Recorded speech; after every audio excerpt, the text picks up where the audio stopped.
This is Saeed Ahmed. চলে এসেছি নতুন একটি মাছের ব্লগ নিয়ে। তো আজকে চলে আসছি ঝিনাইদহ নতুন হাটখোলায়। নতুন হাটখোলায় কিন্তু বেশ ভালো ভালো মানের মাছগুলো আজকে আমদানি হয়েছে।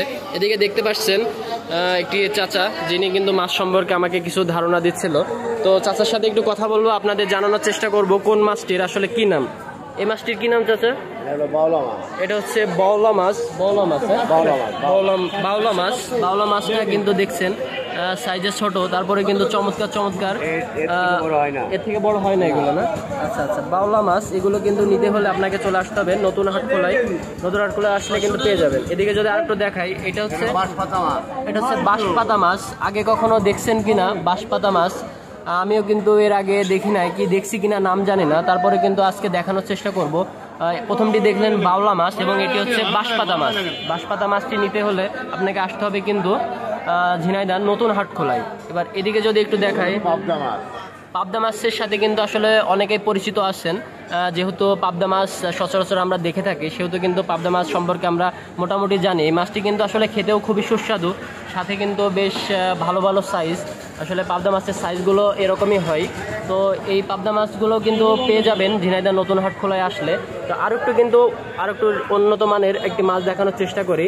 এই মাছটি কিন্তু আগে আমি দেখি নাই কখনো, আজকে নতুন দেখছি। আপনারা কেউ দেখছেন কিনা অবশ্যই কিন্তু কমেন্টে জানাবেন। তো এই মাছটির নাম কি? রয়না। এই মাছটির নাম কিন্তু রয়না মাছ। রয়না মাছ কিন্তু আমি আগে কখনো দেখি নাই, আজকে কিন্তু প্রথম দেখছি রয়না মাছ। তো খুবই সুন্দর চমৎকার কিন্তু সাইজের রয়না মাছ, অনেকটা কই মাছের সাইজ বা কই মাছের মতো দেখতে। থেকে বড় হয়? আচ্ছা, এই মাছটি কিন্তু এর থেকে বড় হয়। এটি কিন্তু পোনা মাছ। যাই হোক, তো এমন সুন্দর সুন্দর রয়না মাছ কিন্তু আমি আগে কখনো দেখি নাই। এটা কিন্তু কই মাছের জাত লাগছে আমার কাছে, কিন্তু এটি কই মাছ না, এটি অবশ্য রয়না মাছ। তো রয়না মাছগুলো কিন্তু চমৎকার চমৎকার সাইজ এবং চমৎকার কালার। এবং যদি এই পাশে আর একটু দেখানোর চেষ্টা করি, এগুলো মায়া মাছ। এগুলো সাধারণত বিলে পাওয়া যায় এগুলো মায়া মাছ। এখানে কিন্তু আরও আছে, দেখতে পাচ্ছেন। তো মায়া মাছ কিন্তু আসলে খেতে সুস্বাদু, আমি যতটুকু জানি। আমি খুব বেশি খাই নাই কখনো, তারপরে কিন্তু আসলে এগুলো কিন্তু বিলের মাছ সেহেতু কিন্তু খুবই সুস্বাদু হয়।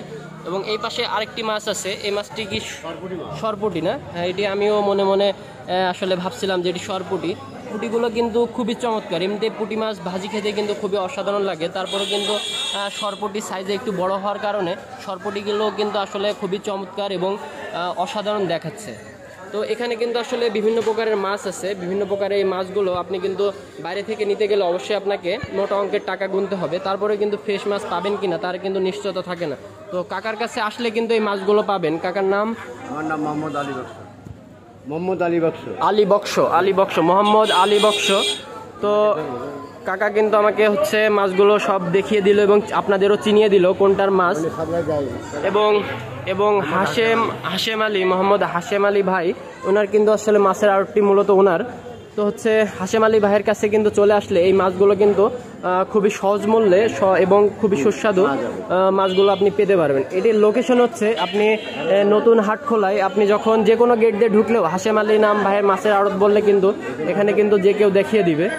আপনি রুই মাছ পাবেন, বড় কই পাবেন, জিএল পাবেন। আচ্ছা আচ্ছা, বড় রুই কই সব পাওয়া যায়, না? আচ্ছা আচ্ছা আচ্ছা পাবেন। আচ্ছা আচ্ছা আচ্ছা। তো হাশেম আলী ভাইয়ের কাছে কিন্তু অবশ্য এই ধরনের মাছগুলো বেশি পাওয়া যায়। রুই মাছ, কই মাছ, শোল মাছ, এগুলো কিন্তু আসলে একদমই যে বিলে যে তাজা তাজা মাছগুলো পাওয়া যায়, সেই মাছগুলো কিন্তু তার কাছে আসলে আপনি পেতে পারবেন। তো আজকে দেখলেন হাশেম আলী ভাইয়ের মাছের আড়ত। এই মাছগুলো নিতে চাইলে অবশ্যই কিন্তু আমার পেজের সাথে যোগাযোগ করবেন, বা আমি যে লোকেশনটা দিয়ে দিলাম সেই লোকেশনে আসলে কিন্তু এই মাছগুলো খুবই সহজে কিন্তু আপনারা সহজ মূল্যে পেয়ে যাবেন। তো আজকের ভিডিওটি এ পর্যন্তই। নতুন ভিডিও পাওয়ার জন্য অপেক্ষায় থাকবেন। সে পর্যন্ত সবাই ভালো থাকুন, সুস্থ থাকুন। আল্লাহ হাফিজ।